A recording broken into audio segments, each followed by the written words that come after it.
దేవుడిని నమ్ముతారా సార్ మీరు? నేను నమ్మను. మరి కృష్ణుడు దేవుడు కాదా? అంటే ఆయన చెప్పిన భగవద్గీత నమ్ముతారు మీరు? ఏదైనా నమ్ముతుంది. నమ్మటం అనేది ఏముందమ్మా దీంట్లో? ఆయన చెప్పింది ఇప్పుడు అందరూ ప్రపంచం అంతా నమ్ముతుంది కదా భగవద్గీతని. అందులో ఆయన చెప్పింది నేను చెప్తున్నాను. కానీ మీరు నేను చెప్పటం కదా, నేను ఏదో ఇదేం కాదు, అదే కదా అంటారు మన లైఫ్, జీవనసారం అంటారే, జీవనసారం అంతకంటే ఏముంది? మనం చేయాల్సింది చేయకుండా నాకు లేదు. ఇప్పుడు మనం చాలామంది సినిమా ఇండస్ట్రీలో ఉన్నాడు అంటారు, నాకు సినిమా ఇండస్ట్రీ నేను ఎవడు రమ్మన్నాడు? You choose your self. మీరు ఇక్కడికి వచ్చి దీన్ని కావాలని కోరుకుని ఏదో ఇస్తారంటే నువ్వు సాధించాలి. వాళ్ళు చిరంజీవి గారు, ఎన్టీ రామారావు గారు, నాగేశ్వరరావు గారు వీళ్ళంతా సాధించి వాళ్ళు గొప్పవాళ్ళు అయ్యారు. చాలా కష్టపడి ఉంటారు కదా సార్. ఇంత వాళ్ళలాగా వాళ్ళు వచ్చేసింది, వాళ్ళకి అంత వచ్చింది నాకెందుకు రాలేదంటే వాళ్ళలాగా నువ్వు ఏమైనా చేసావా? నువ్వు చేయలా. నువ్వు చేసింది చేస్తే నీ పరిధికి ఎంత ఉందో అంత పరిధి నీకు వస్తూనే ఉంది. నీ టాలెంట్కి సంబంధించి ఇప్పుడు నేనున్నానమ్మా, నేను సినిమాల్లో 1 వేషం వేసి ప్రకాష్ రాజ్కి అంత ఇచ్చేస్తున్నారు, ఆడిని పెట్టుకుని నన్ను ఎందుకు పెట్టుకోలేదంటే నాకు పర్సనాలిటీ ఉంది కదా. ఆయన యాక్టరు, ఇవాళ దేశాన్ని ప్రపంచంలోనే ఆయన పేరు చెప్పుకునే అంత గొప్ప యాక్టర్ అతను. అవును. అతనిలాగా నేనున్నాను, ఒడ్డు పొడుగున్నాను, డైరెక్ట్ చేశాను, 2 సినిమాలు యాక్ట్ చేశాను, ఆయన పెట్టుకుంటారు నన్ను పెట్టుకోరని ఏడిస్తే నా ఆరోగ్యం చెడుతుంది తప్ప ఏం రాదు, పోదు, నాకేం రాదు. సో దిస్ కంపారిజన్ కానీ లేదంటే అసలు మనం వేరే కానీ ఆలోచించకుండా మనం చేయాల్సింది చేసుకుంటూ పోతూనే ఉండాలి, వచ్చినప్పుడు వస్తుంది. సార్ తెలుగు ఫిల్మ్ ఛాంబర్ ప్రెసిడెంట్గా మీరు వ్యవహరించారు. మూవీ ఆర్టిస్ట్ అసోసియేషన్లో మూవీ ఆర్టిస్ట్ మెంబర్ని కూడా కాదు అంటే కాదు, బట్ జరుగుతున్న మార్పులు పరిణామాలు, ఆర్ యూ సాటిస్ఫైడ్ అంటే ఒక as a senior film technician? అంటే బేసిక్గా మనం అసలు మూవీ ఆర్టిస్ట్ అసోసియేషన్ అనే దాని గురించి పెద్దగా ఎక్కువ మాట్లాడుకోవటం అవసరం లేదు. ఎందుకంటే కంటే ఒక 800 మంది మెంబర్స్ దాంట్లో 200 మంది అసలు వాళ్ళు ఉన్నారో లేరో వాళ్ళకే తెలియదు. కానీ అంత ఢిల్లీ ఎలక్షన్ లెవెల్లో చేస్తారు కదా సార్.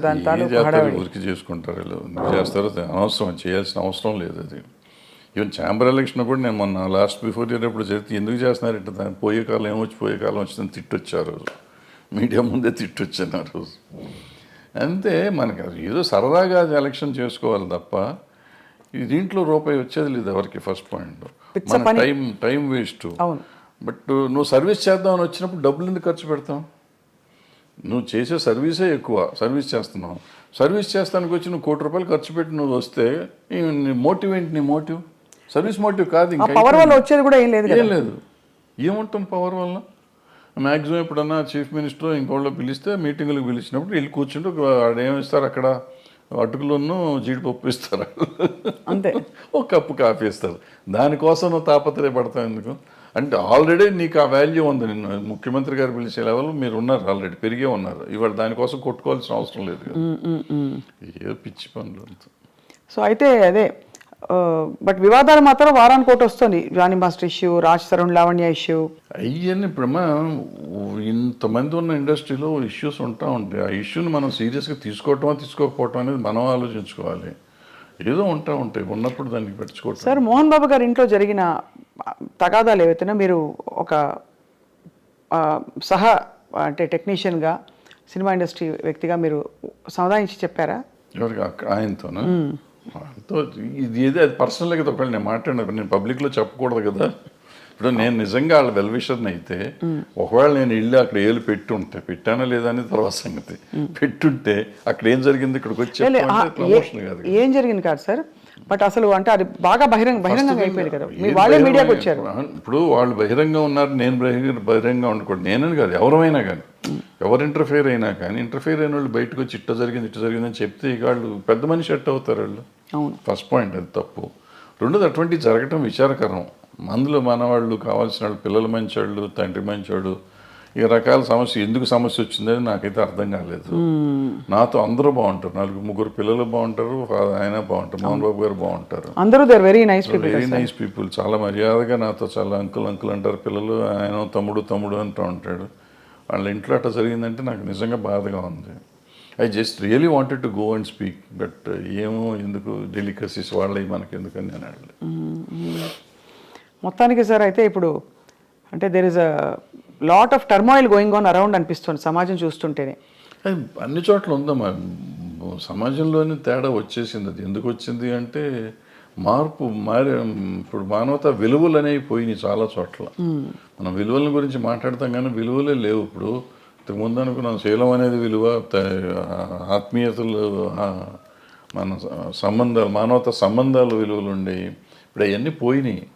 ఏదో ఉంటున్నాం, అందరం కమర్షియల్ అయిపోయాం. ఆ కమర్షియల్లో ఉన్న దాంట్లో ఇవన్నీ వాల్యూస్ లేవుగా. వాల్యూ అనేది ఉంటే కదా. కొన్నిసార్లు వాల్యూ కోసం మనం అన్ని పోగొట్టుకునే కథలు చాలా ఉన్నాయి. గౌరవం కోసం అన్ని చేయాలి అని చెప్పి, అటువంటిది ఇప్పుడు గౌరవం లేదు, తక్కువలేదు. అందుకే ఒక ఫుల్ఫిల్మెంట్ రావట్లేదు జీవితంలో కదా. ఇప్పుడు ఇందాక చెప్పిన పుష్ప కథ కానీ లేకపోతే మా కొత్త లేడి కథ కానీ అదే ఫుల్ఫిల్మెంటు. వాళ్ళ భార్య కోసం భర్త, భర్త కోసం భార్య, తండ్రి కోసం కొడుకు అని ఇవన్నీ అదే భగవద్గీతలో కూతురు కోసం తండ్రి, తండ్రి కోసం కూతురు. ఈ మానవతా విలువలు అంటే వాటి కోసం ఎంత కమర్షియల్గా చేసినా కానీ మనం ఇవాళకి ఫీల్ అయ్యి సినిమాలు చూస్తున్నాం.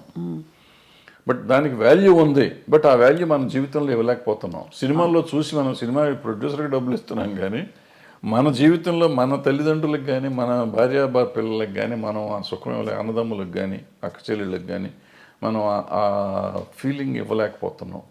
ఆ సమాజంలో వచ్చిన మార్పులో మనలో వచ్చింది. మనం ఇన్ని మాటలు చెప్తున్న మనం మన పిల్లలతో మాట్లాడటానికి మనకు టైం లేదు, మన తల్లిదండ్రులతో మాట్లాడటానికి మనకు టైం లేదు, అక్క చెల్లెలతో మాట్లాడటానికి టైం లేదు, భార్యతో మాట్లాడటానికి టైం లేదు. Are we avoid. ఒకవేళ టైం ఉన్నా కానీ ఎందుకో మనకు సాధ్యమైనంత వరకు దూరంగా ఉండటానికి ప్రయత్నం చేస్తున్నాం. ఇంకా విలువలు ఎక్కడి నుంచి వస్తాయి? విలువల గురించి మాట్లాడే నైతిక హక్కు ఎక్కడ ఉంది ఎవరికైనా? Very true sir. బహుశా కొంతవరకు సినిమా ప్రభావితం చేస్తుంది ఈ విషయాలని. బహుశా అలాంటి కథలు వచ్చేసి క్లిక్ అయిపోతే ఆడియన్స్తో తప్పకుండా, ఎందుకంటే ఇంత పెద్ద పెద్ద సినిమాలు, ఇంత మార్పులు తెచ్చిన సినిమాలు మనుషుల్లో, సమాజంలో ఉన్నాయి. చెడు ప్రభావం చూపించిన సినిమాలు కూడా కొంత ఎంతో అంతో ఉండుంటాయి. నిజం చెప్పాలంటే నేను పుష్ప 2 చూడకూడదు అనుకున్నా. ఎందుకంటే బయట చెప్పిన మాటలు, అదేదో ఆ షెకావత్ మీద ఉచ్చబోస్తాడు, ఇటువంటి అన్ని విని ఇటువంటి పిచ్చి సినిమాలు చూడాలా మనం ఎందుకు అని చెప్పి చూడాలి. ఎందుకో చూద్దామని మనం పెట్టుకున్న ఫస్ట్ హాఫ్లో నాకు చిరాకుగా ఉండింది. ఫస్ట్ హాఫ్ చూస్తానికి నాకు took me about 5 hours first half చూడటానికి. ఇంటర్వెల్లో వెళ్ళి మెల్లిగా భోంచేసి వచ్చి కూర్చున్నాం. మళ్ళీ సరే చూద్దాం వద్దా 10 నిమిషాలు ఆలోచించి పెట్టినా డోంట్ బిలీవ్ ఆ గంట 20 నిమిషాలు, గంట 40 నిమిషాలు ఉంది ఆ సినిమా. మొత్తం కంప్లీట్ చూసి ఐ వాజ్ క్రయింగ్ యాక్చువల్గా. అంటే అక్కడ నీకు లైఫ్ ఉంది, అక్కడ అంతకుముందు లైఫ్ లేదు. అంతా ఏదో సినిమాలు కమర్షియల్గా ఉండేదంతా తీసాడు ఆయన. ఇక్కడ జీవితం తీశాడు. ఆ భార్యాభర్తల అనుబంధాన్ని చూస్తే నాకు అసలు పిచ్చెక్కిపోయింది. ఆ అమ్మాయి కోసం ఇతను తప్పన కానీ వేరే సీన్లో ఆ అమ్మాయి వాళ్ళని చాట్ చేసిన సీన్ కానీ, తర్వాత ఆడబిడ్డ కోసం ఇతను వెళ్ళి ఫైటింగ్ చేస్తున్నాడు. అంటే వాడు అంత పెద్ద డాన్ లాంటి వాడు వెళ్ళి లైఫ్ను పోగొట్టుకుంటున్నాడు, డబ్బును పోగొట్టుకుంటున్నాడు. ఎన్ని పోయినా పర్లేదు, నాకు పిల్లలు కాపాడితే చాలనే ఫీలింగ్ తెచ్చా. అంటే మనలో కూడా ఒక ఆవేశం తీసుకురాగలిగాడు. ఖచ్చితంగా సార్. ఏసే నా కొడుకు అనే ఫీలింగ్ ఉంది ఆ సినిమా చూస్తానంటే. వదిలిపెడతావేంటారు నువ్వు అసలు అనే ఫీలింగ్ ఉండే. దీనికి తీసుకెళ్ళారంటే మనలో ప్రతి మనిషిలోనూ అంత ఎమోషన్ తీసుకురాగలిగితే బాగుంటుంది. అవును, సినిమా డబ్బులు ఇచ్చి సినిమా చూడటం కాదు, సినిమాతో పాటు మనం నేర్చుకోవాల్సింది అది.